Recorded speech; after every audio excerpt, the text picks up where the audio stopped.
আয় পড়ছে। আয় মা, তাড়াতাড়ি আয় বাবাজি, তাড়াতাড়ি আহ।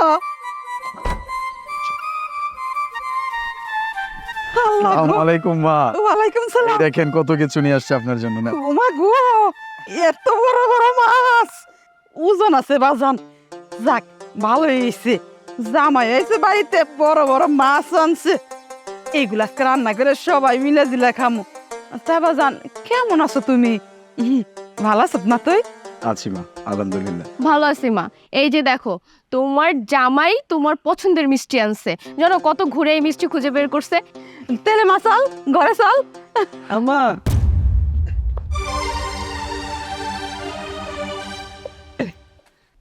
মা, এই দেখেন আপনাকে কত শাকসবজি নিয়ে আইছি। এই দেখো তোমার শাকসবজি, দেখো তো ছোট বোনের জামাই কত কিছু নিয়েছে, 6-6-12 কেজি মিষ্টি নিয়ে এসে, কত বড় বড় মাছ নিয়েছে। আর তুমি কামড়াগুলো কি নিয়েছো আমার বাপের বাড়িতে? চুপ করো, কি কইতেছো? নতুন জামাইয়ের সামনে তুমি আমার অপমান করতেছো। এই নতুন জামাই আর পুরান জামাই কি? তোমার সাথে 5-5টা বছর বিয়ে হয়েছে, এই 5 বছরে তো মিথ্যা কথা ছাড়লা না, সবসময় তো খালি মিথ্যা কথাই বললা গেলা। মা যে কি দেখে বিয়া দিয়েছিল ওর কাছে। আরে কি দেখে যে দিয়েছিলাম সেটা তো আমিও জানি না। আমিও তো চাইছিলাম আমার বড় মেয়েটারে ছোট মেয়ের মতো চাকরিজীবী আমার কাছে বিয়ে দিমু। তোর কপাল খারাপ, আসলে তোর না আমার কপাল খারাপ। আজকে যদি তোর কপাল খারাপ না হইতো তাইলে কি এই কামলা এই সবজিগুলো আনতে পারতো? এই কামলার বাচ্চা, আমি কি ডেলি ডেলি সবজি খামু? দেখ ছোট মেয়ের জামাই কি বড় বড় মাছ আনছে, কতগুলা মিষ্টি নিয়ে আইছে। আমি ভালো করছি, ছোট মায়ের ঢাকা শহরে বিয়ে দিছি, চাকরিজীবী জামার কাছে বিয়ে দিছি। এর কাছে যদি বিয়ে না দিতাম তাহলে কি এই বড় বড় মাছ আমি চোখে দেখতাম না। এই কামলার বাচ্চা আমার সব সময় সবজিগুলো নিয়ে হেয়ে বাড়তে। এই তুই কি জীবনও শিখবি না? হ্যাঁ, কেমনে করে শ্বশুর বাড়ি আইতে হয়? তুই কাছে প্রথম আইলি, হ্যাঁ তুই কাছে জীবনে প্রথম শ্বশুর বাড়ি আইলি। তোর আমি কোনোদিনও শিখাইতে পারলাম না, কেমনে তোর শিখামু কয় দেখি। চাষার বাচ্চা, তুই এইগুলো আনছিস না, আজকে এইগুলো রান্না করে আমি তোরে খাওয়ামু, কথাটা মনে রাখিস। কি ব্যাপার, এত চিল্লাচিল্লি করতেছো কেন? তোমার লাগে তুমি নামাজটা পড়তে পারলাম না। হ্যাঁ, তুমি দেখালে আমার লিগে নামাজ পড়তে পারো না, ঘুমাইতে পারো না, খাইতে পারো না। আমি তো তোমার কাছে বিষ। এই যে দেখো, আমি কি এমনি চিল্লাই? তোমার বড় মেয়ের জামাই কি আনছে আর তোমার ছোট মেয়ের জামাই কি আনছে, এইগুলো নিয়ে কি কিনবে কেউ শ্বশুর বাড়ি আহে? হ্যাঁ, তোমার বড় মেয়ের জামাই কি জানে না শ্বশুর বাড়ি বড় বড় মাছ আনতে হয়, মিষ্টি আনতে হয়, ফল আনতে হয়? ছোট মেয়ের জামাইরে দেখে শিখবার কত তোমার বড় মেয়ের জামাই রে। ও, এই এত বড় বড় মাছ এই ছোট জামাই নিয়েছে? আমি জানতাম আমার এই জামাই নিয়ে আইবো। আর এই যে শাকসবজি, এই যে কামলার বাচ্চা আনছে না, এইটা আমি তো জানি। এই 5 বছর ধরে বিয়াটা দিছি মাইয়ারে, একদিনও দেখি নাই এই শাকসবজি ছাড়া অন্য কিছু নিয়েছে। আচ্ছা একটু কাচ্চি মাছও তো আনা পারতি। কাচ্চি মাছ খাওয়াইবো? তোমার বড় মেয়ের জামাই একটা পুঁটি মাছ খাওয়াইতে পারে নাকি? সবজিগুলো আনছে না, এইগুলো তোমারে খাওয়ামু, বড় মাছটাও তোমারে দিমু না, কথাটা মনে রাখো। এই এখন খারাপ হয়েছে, লজ্জা লাগে না তোর? এই এই এই সবজি মিষ্টি নিয়ে তখন বাড়ির যা, দরকার নেই। আমার ছোট জামাই আছে, এর হলো মাছ মিষ্টি আনছে। হ্যাঁ, মিষ্টি আনছে। এই সবজিগুলো ফালাই দাও, এইগুলা ঘরে নিয়ে গন্ডা রান্না না করতে চাই না। বড় বড় মাছগুলো আনছে, এইগুলো দেখো না তুমি, দেখতে তো ভালো লাগতেছে, খাইতে আরো ভালো লাগবো। মাথা রাখছিল। এই তুই খারাপ হয়েছিস কেন?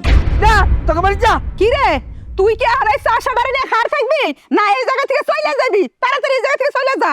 আম্মা, আব্বা, আপনারা চুপ করেন। অনেক হয়েছে, অনেক অপমান করছেন।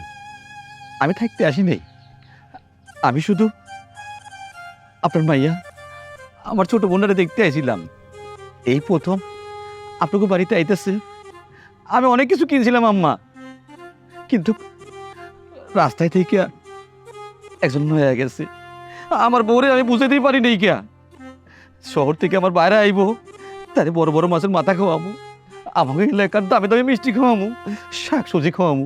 কিন্তু আমার ভাগ্য খারাপ, কিনে না ঠিকই বসে আসিলাম। কিছুক্ষণ পরে দেখি আমার মাছও নাই, মিষ্টিও নাই। আপনার মেয়েও বিশ্বাস করে নাই, আপনারা কেউ বিশ্বাস করলেন না। হ, আমি তো কামলা, আমার কোনো মূল্য নাই। কামলাগত মোহের কোথাও কোনো মূল্য থাকে না। আমি এবারে থাকবো না, আমি চলে যাব। কিন্তু জানেন, মানুষে মানুষ এইভাবে অপমান করে না। আজকে গরিব বইলা আপনার মেয়েও দেখতে পারে না, আপনারাও দেখতে পারেন না। ঠিক আছে, ভালো থাকেন। এই চলো। এই দেখো, তোমার বাড়িতে তুমি যাও, তোমার মতো কামলার সাথে আমি আর যাবো না। ভাইজান, আপনি দাঁড়ান, আমি সবাইকে ঘটনাটা খুলে বলতেছি। আরে তুমি কই? তোমার জন্য আমি রাস্তায় দাঁড়ায় আছি। আচ্ছা ঠিক আছে, বুঝতে পারছি তুমি চিনবা না, কারণ না আমি আইতেছি।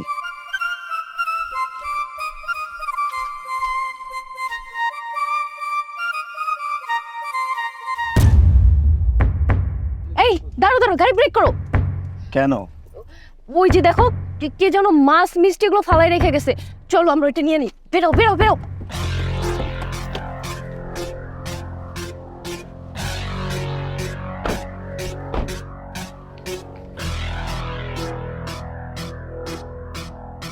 মাছগুলো নেই, তাড়াতাড়ি করো।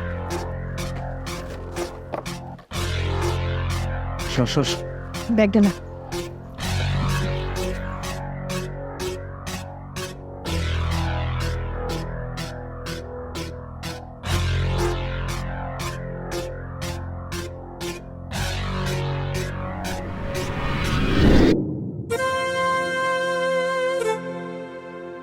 ভাইজান, আপনি আমার সম্মান রক্ষার্থে নিজের মুখটা বন্ধ রাখছেন, সেখানে আমি আপনার সম্মান কিভাবে নষ্ট করি?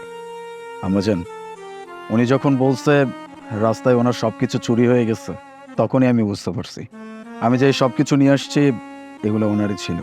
যদিও আমিও জানতাম না, তারপরও এখন বুঝতে পারছি।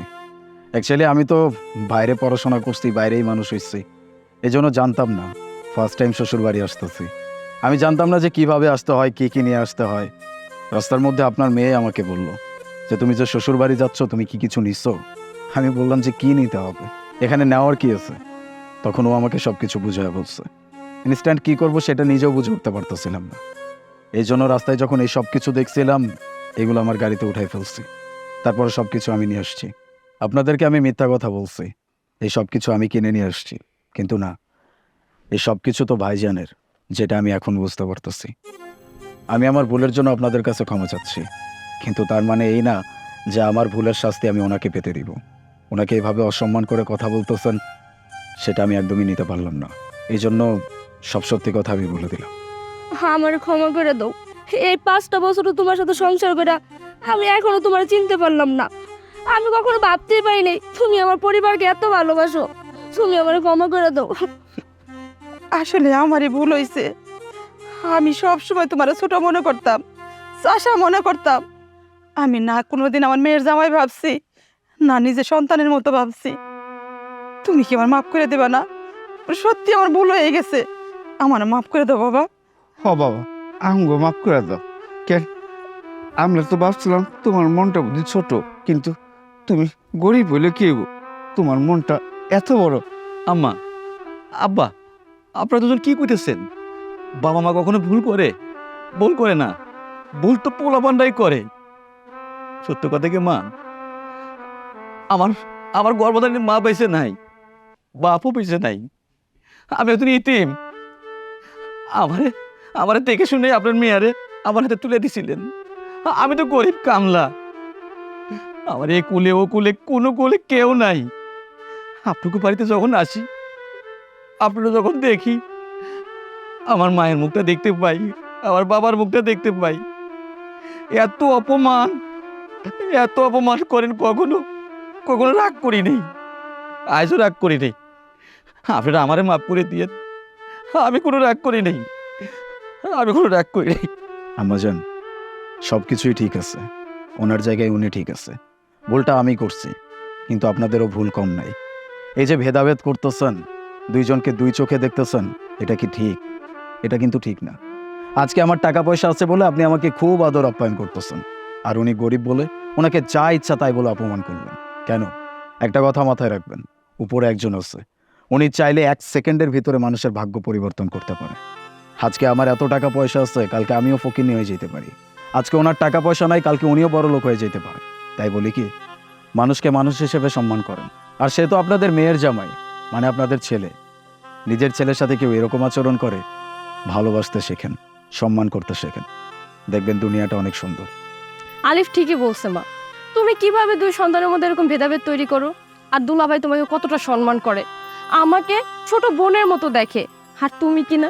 আরে আপু তো তোমারই মেয়ে, তাই না? আমিও তোমার মেয়ে। টাকা পয়সা ধন সম্পদ দিয়ে তুমি তাদের মধ্যে এরকমের দেওয়াল তৈরি করতেছো।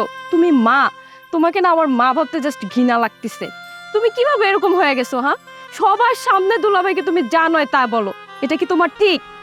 হ্যাঁ মা, তুই আর কিছু কইস না। আমি কইছি তো এই মাছগুলো আমি নিজে হাতে রান্না করবো, তারপর সবাই মিলে দিলা খাওয়ানো। হ্যাঁ, চলো ঘরে চলো, মাছ ধরো, আমি টুকি নিস।